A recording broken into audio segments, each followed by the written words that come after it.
গর্ভে ছিলে, তোমার যখন ক্ষুধা লেগেছে, যখন পিপাসায় কাতর হয়ে পড়তে, ক্ষুধায় অস্থির হয়ে পড়তে, তোমার খাবারের জন্য, তোমার পেটের ক্ষুদানের জন্য তোমার মা চিন্তা করল না। তোমার জনমদাতা আব্বাজান তিনিও তোমার কথা ভাবলো না। খাদ্যমন্ত্রী তোমার কথা ভাবলো না। তোমার কচি মনের আর্তনাদ আমার রহমতের দরিয়ায় জোশ মেরে গিয়েছে। তোমার কচি মনের আরজু আবদারা আমার রহমতের দরিয়ায় জোশ মেরেছে। আমি রব্বুল আলামিন কি করেছিলাম? তোমার মুখটাকে পবিত্র রাখার জন্য মুখটাকে সিল করেছিলাম। তোমার মুখটাকে আমি সিল করে দিয়েছি। কেন? তোমার মুখটা যেন পাক এবং পবিত্রতা থাকে, পাক সাফ যেন থাকে।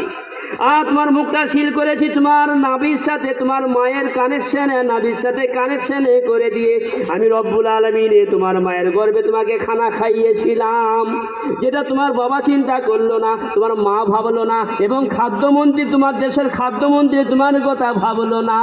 আমি রব্বুল আলামিনে তোমার মায়ের গর্ভে তোমাকে অস্তিত্ব দিয়েছি, এবং তোমার কচি মনের আর্তনাদ আমার রহমতের দরিয়ায় জোশ মেরে গিয়েছে।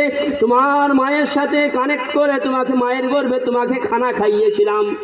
আর 10 দিন 10 মাস যখন তোমার হয়ে গেছে, আমি রব্বুল আলামিন তোমাকে দুনিয়াতে নিয়ে আসার ব্যবস্থা করেছি। জোরে বলুন না সুবহানাল্লাহ।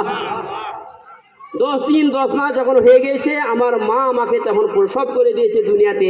আল্লাহ পাক বলেন, ওরে আমার বান্দা তুমি স্মরণ করো সেদিনের কথা। হালাত আলাল ইনসানি হিনুম মিনাদ দাহরি লাম ইয়াকুন শাইয়্যাম মাযকুরা। তোমার মা যেদিন তোমাকে দুনিয়াতে প্রসব দিয়েছে, তুমি দুনিয়াতে যখন ভূমিষ্ঠ হয়েছো, তারপরেও তোমার মা চিন্তা করলো না, তোমার বাপ চিন্তা করলো না। আমি জানি তুমি এমন একটা জায়গায় ছিলে, সেই জায়গাটা হচ্ছে ফি কারারিম মাকিন।